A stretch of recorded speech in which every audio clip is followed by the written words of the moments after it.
Hey y'all, welcome to my channel. If this is your first time here, welcome. I appreciate you stopping in. My name is Sonia Siobhan and I am a certified life coach and I specialize in domestic violence, narcissistic abuse, and oppression.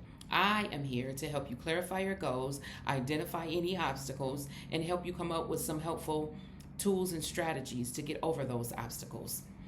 Like I mentioned before, I am a certified life coach. However, what qualifies me the most is that I have dealt with these very issues in my own personal relationships and have overcome them. And I will be sharing some helpful tools and strategies that I used in order to help you remove yourself from these toxic situations.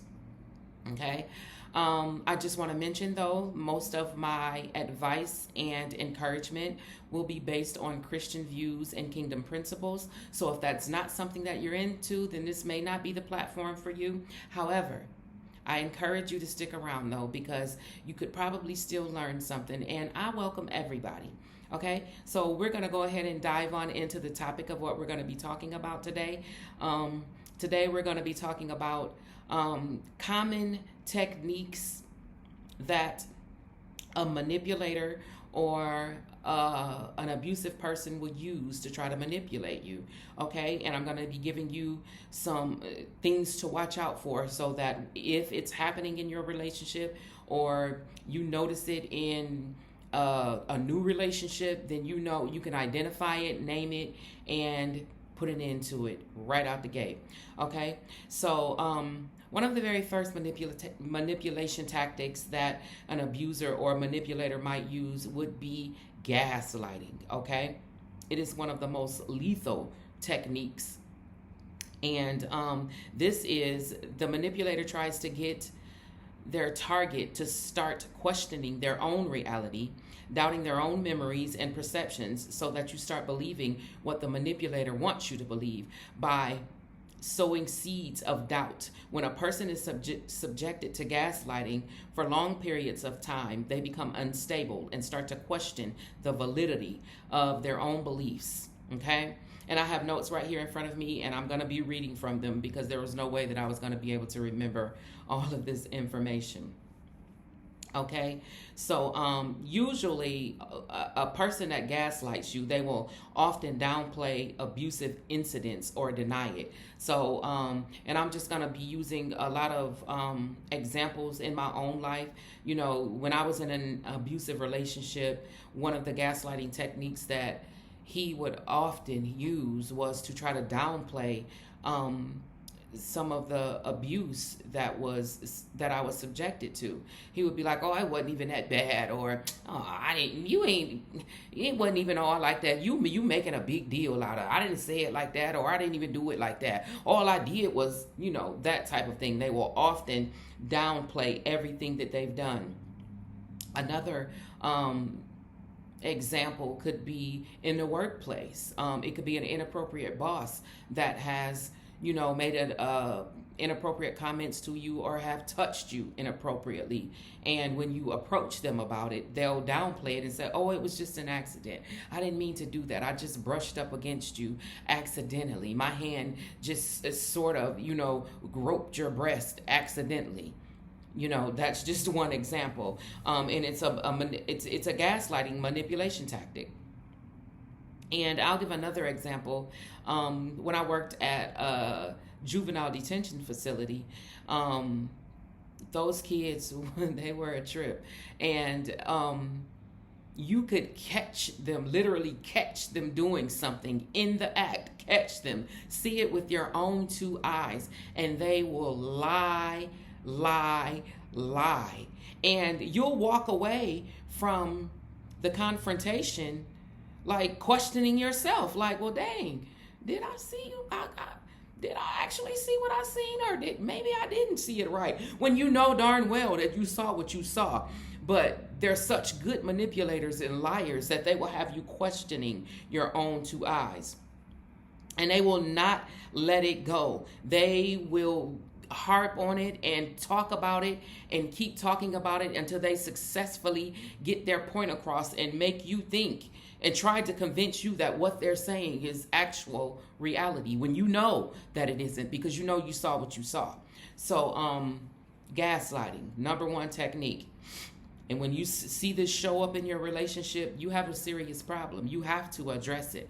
Don't let it go, because it's not going to get any better. It's just going to continue to get worse. Number two, I'm going to be giving you guys 6 different common techniques today. I actually have like 13 of them, but I'm only going to do 6 today, and tomorrow I'll come back and do the other 7.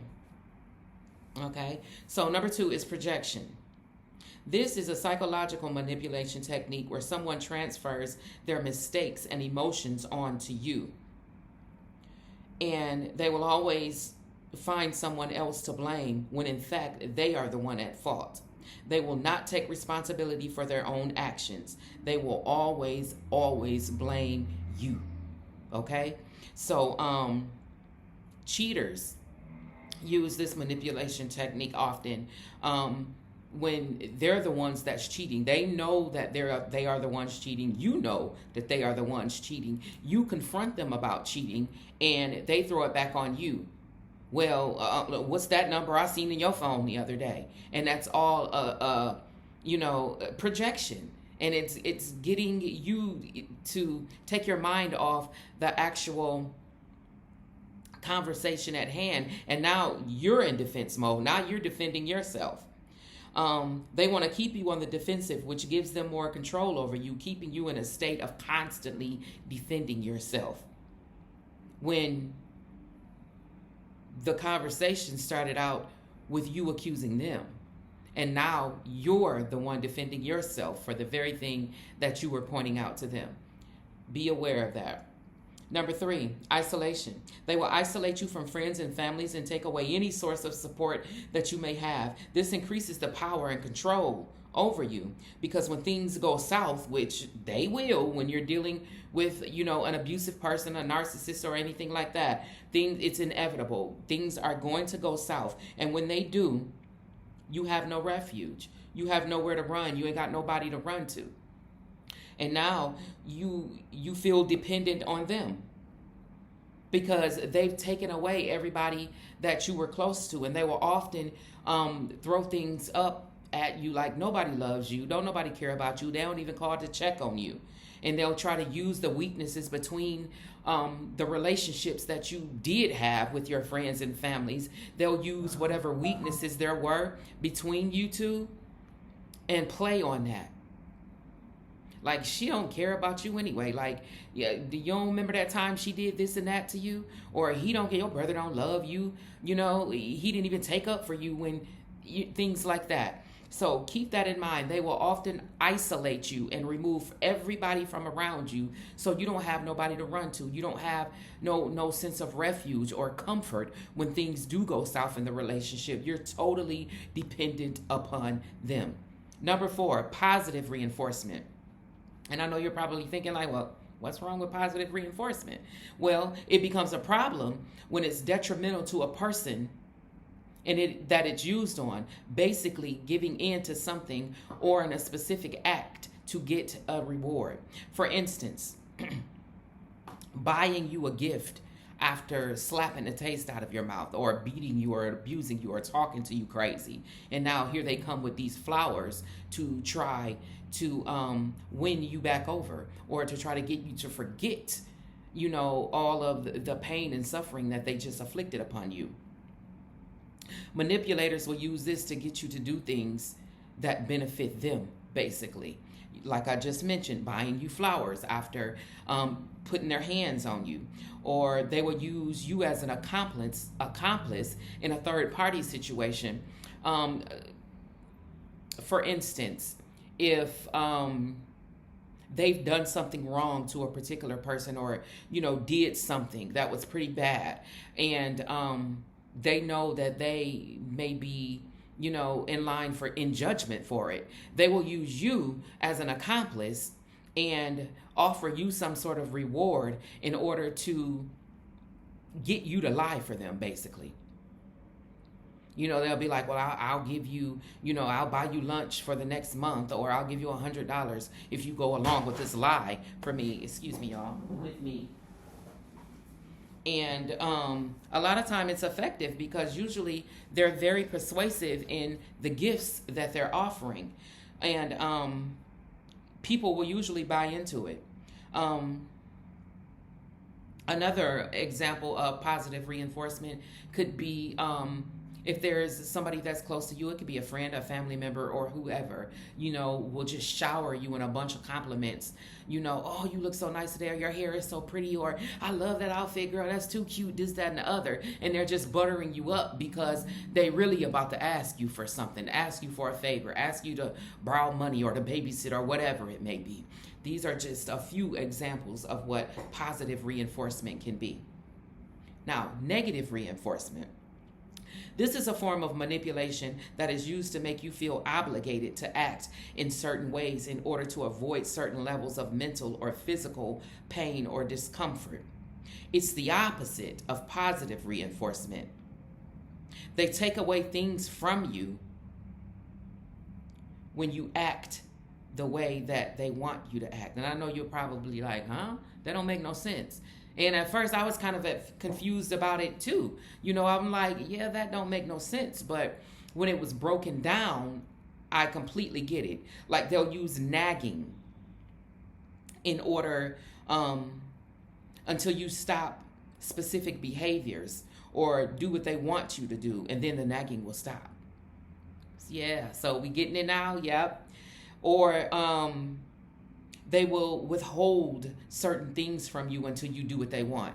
Like, in really toxic and abusive relationships, like your partner will take your phone away from you and hide your phone until you do what they want. Or, they'll withstand from having sex with you until you do what they want. Or they won't give you no money, or, buy you anything, or supply what you need, or withhold food, or whatever it may be. And these are some extreme circumstances in relationships that are extremely toxic. If you find yourself in a relationship like this, like I always say, throw up them deuces and step. It's time to go. Because if these people are using these types of manipulation tactics towards you to get you to do what they want, it's only a matter of time before they up the ante and start doing more serious things. They have no right to be taking your phone from you. They ain't got no right to be withholding money from you, especially if it's your money, now, or anything else. If you're in a relationship, using anything against you to get you to do what they want you to do, it's not right, and it's all manipulation, and you need to be aware of that. And remove yourself from any situation that is displaying any of these manipulation tactics. Or they may beat you until, like, I'm going to keep whooping what until you got my dinner ready at 3:00 every day when I get off work. My food better be on that table, or you know what's going to happen.